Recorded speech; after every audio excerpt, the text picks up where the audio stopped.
नळदुर्गकरांसाठी एक अतिशय मोठी आणि आनंदाची बातमी समोर येत आहे।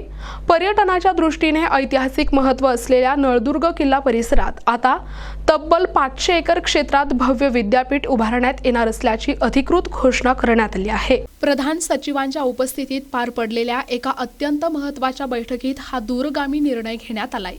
या विद्यापीठामुळे नळदुर्ग आणि परिसराच्या विकासाला नवी दिशा मिळणार असून आमदार राणा जगजितसिंह पाटील यांनी या संदर्भात नळदुर्गकरांना शब्द दिला आहे। पर्यटन, उच्च शिक्षण आणि स्थानिक रोजगाराच्या संधी उपलब्ध करून देण्यासाठी हे विद्यापीठ मैलाचा दगड ठरणार आहे। नळदुर्गच्या सर्वांगीण विकासाच्या दृष्टीने उचललेले हे एक ऐतिहासिक पाऊल मानले जात असून यामुळे शैक्षणिक क्षेत्रात धाराशिव जिल्ह्याचा दबदबा वाढणार आहे।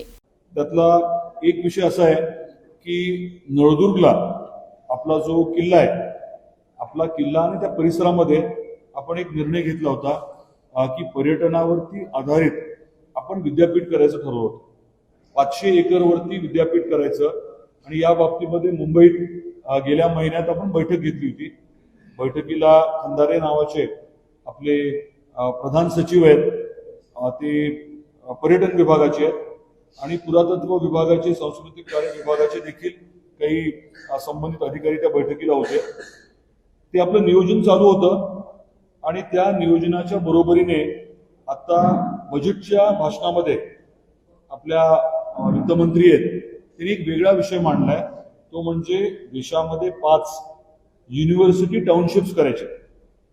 युनिव्हर्सिटी टाउनशिप म्हणजे कदाचित आपल्याला विद्यापीठ टाउनशिपला काय म्हणायचं, वसाहत, एक्झॅक्ट ट्रान्सलेशन म्हणजे वसाहत असतं।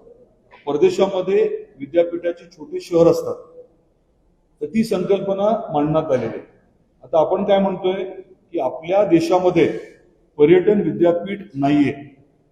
पहिलं पर्यटन विद्यापीठ जे आहे ते आपल्याला नळदुर्गला करायचंय आणि तेही किल्ल्याच्या परिसरामध्ये, म्हणजे जिथे पर्यटन, लाईव्ह पर्यटन आहे, म्हणजे आपण बघू शकतो पर्यटन, तिथे पर्यटक येतात, तिथे इतिहास समोर दिसतो, तिथे निसर्ग आहे, अशा ठिकाणी आपण जे आधी नियोजन केलं होतं ते आता या युनिव्हर्सिटी टाउनशिपच्या कॉन्सेप्टमध्ये आपण पुढे जायचं ठरवलं।